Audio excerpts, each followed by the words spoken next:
Hello everyone, welcome back to my YouTube channel. तो आज मैं आपको उन 3 पावरफुल टेक्निक्स के बारे में बताने जा रही हूँ जिनकी हेल्प से आप लोग का जो स्टडी लेवल है ना वो एक्सीलेंट मोड पे आ जाएगा। यानी कि आप लोग इन टेक्निक्स की हेल्प से आप लोगों को अपनी क्लास के टॉपर बन सकते हैं अगर आपने इसे 7 डेज फॉलो किया, कम से कम 7 डेज। ओके, अगर आपने 7 डेज फॉलो किया उसके बाद आप 14 का चैलेंज रखिएगा, उसके बाद 21, आफ्टर देन 1 मंथ, फिर उसके बाद 2 मंथ। इस तरह से आप इस टेक्निक का यूज़ कर सकते हैं अपनी स्टडी को इम्प्रूव करने के लिए।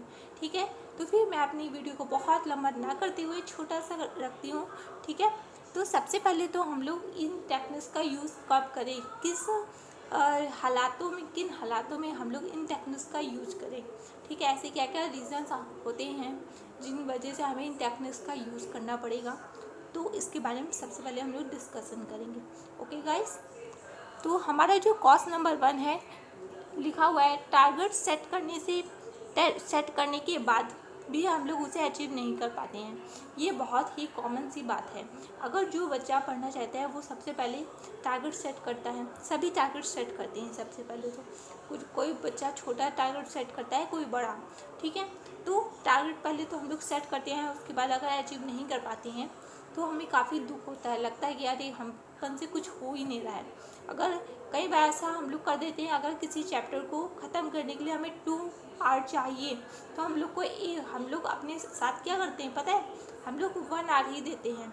हम लोग सोचेंगे अरे हम लोग तो 1 आवर में कंप्लीट कर लेंगे, बट ऐसा नहीं करना चाहिए। हम लोग गलत तरह से टारगेट सेट करते हैं। जितने टाइम का होता है ना, अगर एक चैप्टर 2 आवर में कंप्लीट हो रहा है तो उसे 2.5 घंटे हम लोग को सेट करना चाहिए।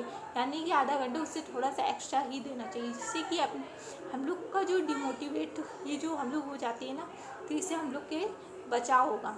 हम लोग अगर अपने आप को थोड़ा सा एक्स्ट्रा टाइम देंगे ना, जिससे हमारे अगर हम लोगों ने एक्स्ट्रा टाइम से पहले ही हम लोगों ने अगर कंप्लीट कर लिया तो हम लोग को मोटिवेशन और भी ज़्यादा आएगा। तो अपने आप के साथ ऐसा बिल्कुल भी मत करिएगा कि जितना टारगेट है उसी हिसाब से आप अपने आप को टाइम दीजिए, जिससे आप लोग आसानी से अपनी टारगेट अचीव कर पाएँ। कई बार आप लोग ऐसा ही करते हो कि टारगेट तो सेट कर लेते हो लेकिन उसे अचीव नहीं कर पाते हो। ओके, तो अगर ऐसी सिचुएशन आती है तो ऐसी सिचुएशन ना आए इसके लिए आप लोग मेरी ट्रिक्स को फॉलो करिए। ठीक है, छोटे छोटे टारगेट बनाइए और थोड़ा सा उस जितना टारगेट है उससे थोड़ा सा एक्स्ट्रा टाइम दीजिए। अगर आधे घंटे का कोई टारगेट आपने सेट किया तो 15 मिनट का टाइम एक्स्ट्रा ले लीजिए, जिससे कि आपको कभी भी डिमोटिवेट नहीं होगे आप लोग।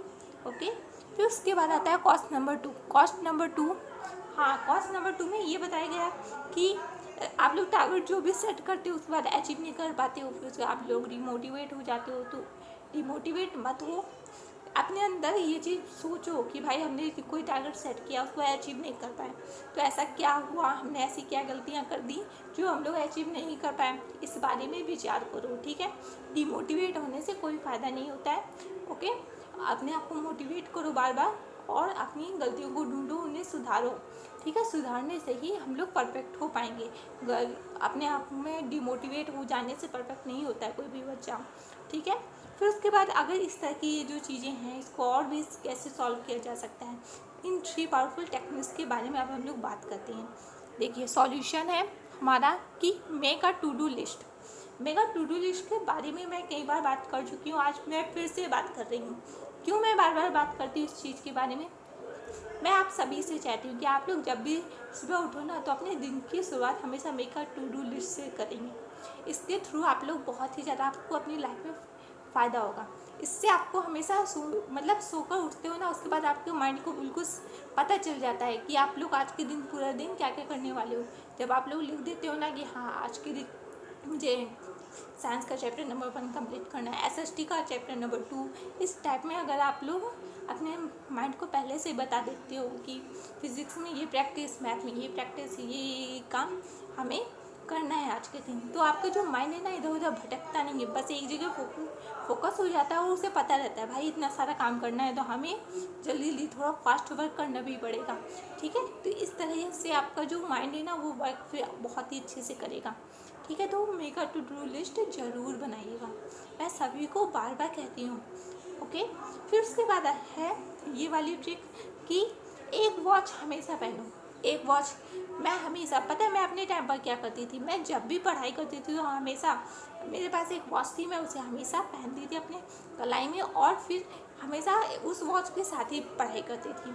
इससे क्या होता था, जब भी मुझे कोई जब मैं हमेशा जैसे 15 मिनट किसी चीज़ के लिए किया मैंने कि हाँ इस चीज़ को मुझे 15 मिनट में कंप्लीट करना है। अगर कई बार ऐसा होता है कि मैं किसी टॉपिक पे लग जाती तो लग ही जाती और काफ़ी ज़्यादा टाइम वेस्ट कर बैठती, तो इससे अच्छा है कि टाइम बार बार अपनी वॉच में टाइम देख लेते थे कि भाई मैं कितना ज़्यादा टाइम वेस्ट करी हूँ, उसके अकॉर्डिंग अपने आप को थोड़ा टाइम वेस्टिंग से बचाती थी। या फिर कई बार ऐसा होता था कि हमें जो भी टारगेट हमने सेट किया है, अगर टाइम हम कितना ज़्यादा उस पर लग रहा है ये चीज़ चेक कर लेते थे।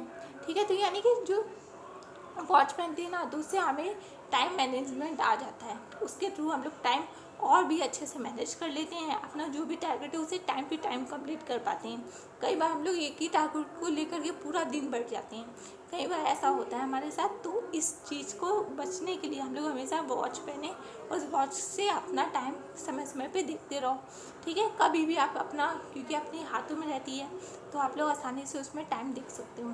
ठीक है, फिर उसके बाद हमारी जो थर्ड ट्रिक है ये भी बहुत ज़्यादा पावरफुल है, इतनी पावरफुल है ना आप लोग को एग्ज़ाम टाइम तक बहुत हेल्प करेगी।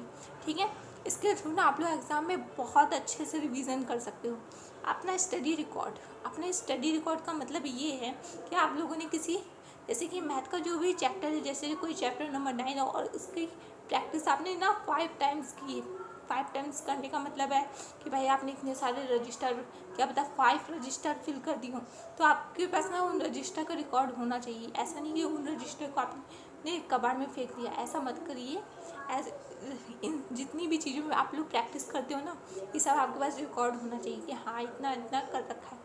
तो उसके बाद आपको पता है रिवीजन करने में आसानी होती है कि हाँ इतनी इतनी चीज़ें हमने कंप्लीट कर रखी हैं।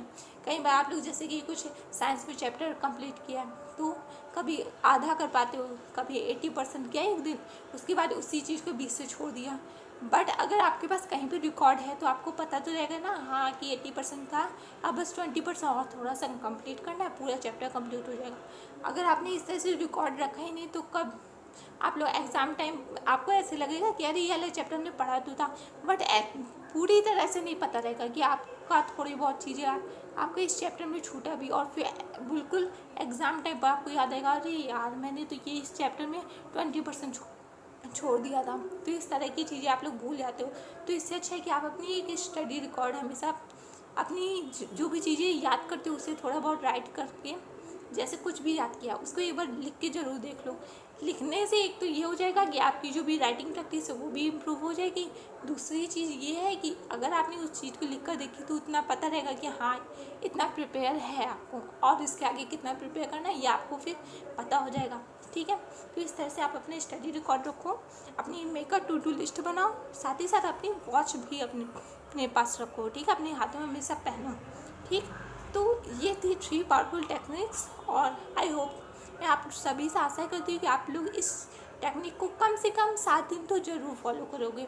अगर आप लोगों ने 7 डेज़ फॉलो कर लिए ना तो मैं 100% गारंटी से कह सकती हूँ कि आप लोगों के अंदर ना, अगर आज के दिन आप लोग वीडियो देख रहे हो उसके बाद आज से 7 दिन बाद आप लोग अपने अंदर जो चेंजमेंट पाओगे ना वो बहुत ही एक्स्ट्रा ऑर्डिनरी होगा बच्चों। तो इसलिए मैं आपसे चाहती हूँ कि आप लोग कम से कम 7 दिन तो ज़रूर फॉलो करिएगा। अगर आपको 7 दिन कुछ इम्प्रूवमेंट आता है तो फिर उसे 14 डेज़ करिएगा, फिर उसका 21, आफ्टर देन 1 मंथ, फिर उसके बाद 2 मंथ। इस तरह से आप लोग अपनी ये जो लिमिट्स हैं वो बढ़ाते रहिए और आपके अंदर इम्प्रूवमेंट होता रहेगा। ठीक है, तो आई होप आप लोगों को मेरी वीडियो पसंद आई है। अगर पसंद आई तो प्लीज़ मेरी वीडियो को लाइक करिए, शेयर करिए अपने भाई बहनों दोस्तों के साथ, मेरे चैनल को सब्सक्राइब भी करिए। और साथ ही साथ अगर कोई भी स्टडी से रिलेटेड कोई भी प्रॉब्लम हो, ठीक है, कोई भी प्रॉब्लम हो, कोई भी क्वेश्चन हो, कोई भी कुछ भी हो, या फिर कुछ ऐसा जो कोई भी ऐसा पॉइंट जिसके ऊपर आपको वीडियो चाहिए और आपको कहीं पर मिल नहीं रही ऐसी वीडियो, तो मुझे बताइए, मैं आपको उस पॉइंट के लिए वीडियो बना के बताऊँगी। ठीक है, जैसे कि एग्ज़ाम में कैसे लिखें तेज़ी से, कैसे हम लोग जो हैंड राइटिंग स्पीड है उसे कैसे इम्प्रूव करें, हमारी जो हैंड राइटिंग है उसे कैसे इम्प्रूव करें। ठीक है, इस तरह की जितनी भी चीज़ें हैं ठीक है। अगर कुछ भी स्टडी से रिलेटेड तो प्लीज़ कमेंट बॉक्स में लिख दीजिए, मैं आपको ज़रूर रिप्लाई करूँगी और उस टॉपिक पे ज़रूर वीडियो बनाऊँगी, ठीक है। तो आई होप आप लोग को अच्छा लगा आज हमारे साथ, ठीक। आज के लिए अलविदा, जय हिंद, जय भारत।